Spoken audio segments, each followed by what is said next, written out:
नवनवीन व्हिडिओ पाहण्यासाठी व आमच्या सोबत राहण्यासाठी चॅनलला सबस्क्राइब करायला विसरू नका। तर बघा काय माहिती आहे, दिनांक 15 मे 2026 रोजी राज्य अधिकारी कर्मचाऱ्यांच्या बाबतीत 4 मोठे महत्त्वपूर्ण शासन निर्णय निर्गमित करण्यात आले आहेत।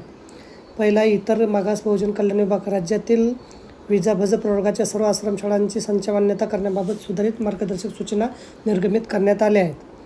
शालेय शिक्षण व क्रीडा विभाग महाराष्ट्र शिक्षण सेवामधील वरिष्ठ अधिव्याख्यात गटामध्ये कार्यरत अधिकाऱ्यांच्या वयाच्या 50-55 वर्षापलीकडे अथवा अर्धकारी सेवेची 30 वर्षानंतर करावयाच्या सेवा पुनर्वलोकनाबाबतचा निर्णय निर्गमित करण्यात आला आहे।